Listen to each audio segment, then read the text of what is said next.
Welcome to bird media. నేను Vaishnavi. America అధ్యక్షుడు Donald Trump ఆయన రెండో విడత పదవీ కాలంలో తొలిసారిగా కాంగ్రెస్ను ఉద్దేశించి అంటే యునైటెడ్ స్టేట్ కాంగ్రెస్ని ఉద్దేశించి స్టేట్ ఆఫ్ ద యూనియన్ ప్రసంగం చేశారు. అయితే నవంబర్లో జరగబోతున్న మధ్యంతర ఎన్నికలను దృష్టిలో ఉంచుకొని ఆయన ప్రసంగం రాజకీయంగా వ్యూహాత్మకంగా ఉంది. ఇక ఆర్థికంగా అంతర్జాతీయంగా కూడా స్పష్టమైన సంకేతాలను ఇచ్చేలా సాగింది. ఇక దేశీయ ఆర్థిక వ్యవస్థను బలోపేతం చేయటం, అమెరికా పరిశ్రమలను రక్షించటం, అంతర్జాతీయ వాణిజ్య విధానాల్లో మార్పులు తీసుకురావటమే ఇదే నా ప్రభుత్వ ప్రధాన లక్ష్యమని కూడా ఆయన వెల్లడించారు.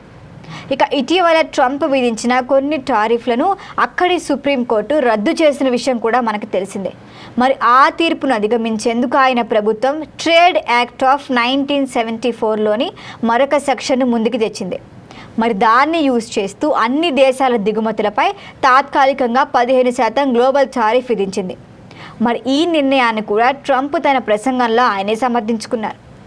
అమెరికా పౌరులపై ఆదాయం పన్ను భారం తగ్గించి విదేశీ దిగుమతులపై సుంకాల ద్వారానే ప్రభుత్వానికి అవసరమైన ఆదాయాన్ని సమకూర్చాలి అన్నదే తన లక్ష్యమని కూడా స్పష్టం చేశారు. అయితే అమెరికా తయారీ రంగానికి ఇది బలాన్ని ఇస్తుంది. దేశీయ ఉత్పత్తులు పోటీదారుల కంటే మెరుగైన స్థాయికి చేరుకుంటారనేది ఆయన అంచనా.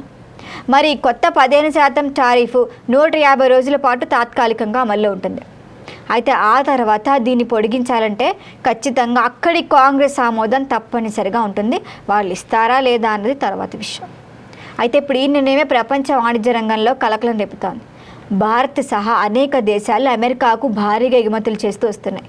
ముఖ్యంగా మనం చూస్తే ఔషధాలు, ఐటీ ఉత్పత్తులు, ఆటోమొబైల్ భాగాలు, ఉక్కు, అల్యూమినియం వంటి రంగాలపై కూడా ప్రభావం పడే అవకాశం ఉందని అందరూ అంటున్నారు. మరి టారిఫ్లు పెరిగితే కనుక ఉత్పత్తి ధరలు అమెరికా మార్కెట్లో పెరిగే అవకాశం ఉంది. మరి దీనివల్ల వినియోగదారులపై కూడా పరోక్షంగా భారం పడవచ్చు, యూజ్ ఉండదు. మరొక వైపు అంతర్జాతీయ భద్రతా అంశాలపై కూడా ట్రంప్ ఘాటు వ్యాఖ్యలు చేశారు. ఇరాన్లో పెరుగుతున్న ఉద్రిక్తతల నేపథ్యంలో అవసరమైతే సైనిక చర్యకు మేము వెనుకాడబోమని హెచ్చరించారు. ఇరాన్ అణు కార్యక్రమంపై అమెరికా ఆందోళన వ్యక్తం చేస్తోంది. ప్రాంతీయ భద్రతకి ముప్పు తలెత్తితే తగిన చర్యలు తీసుకుంటామని కూడా చెప్పింది.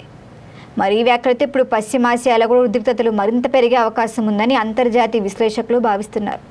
వీటితో పాటు అడిషనల్గా చమురు ధరలు, గ్లోబల్ మార్కెట్ స్థిరత్వం, భద్రతా సమీకరణాలపై కూడా ప్రభావం పడొచ్చని అంచనా. ట్రంప్ ప్రసంగం మొత్తం చూస్తే దేశీయ రాజకీయాలను దృష్టిలో పెట్టుకొని జాతీయవాదాన్ని, భావజాలాన్ని బలపరిచే ప్రయత్నంగా కనిపిస్తోంది. అమెరికా ప్రయోజనాలే ముందుండాలి, మిగతా దేశాలు వెనక. విదేశీ వాణిజ్య ఒప్పందాన్ని కూడా మేము పునః పరిశీలిస్తామని కూడా పేర్కొన్నారు. అయితే ప్రతిపక్షాలు మాత్రం ఈ టారిఫ్లను అంతర్జాతీయ సంబంధాలను దెబ్బతీసే ప్రమాదం ఉందని విమర్శిస్తున్నాయి. మొత్తంగా Trump state of the union ప్రసంగం దేశీయ ఆర్థిక సంస్కరణలతో పాటు గ్లోబల్ వాణిజ్యం, భద్రతా విధానాల్లో కీలక మార్పులకు సంకేతంగా మారింది. మరి చూడాలి రాబోయే నెలల్లో కాంగ్రెస్ ఏ నిర్ణయాలు తీసుకుంటుంది, అంతర్జాతీయంగా ఎలాంటి ప్రతిస్పందనలు వస్తాయి. మరి ఈ విధానాలు భవిష్యత్తును డిసైడ్ చేయబోతున్నాయి. దీనిపైన మరిన్ని అప్డేట్ల కోసం చూస్తూనే ఉండండి బర్డ్ మీడియా.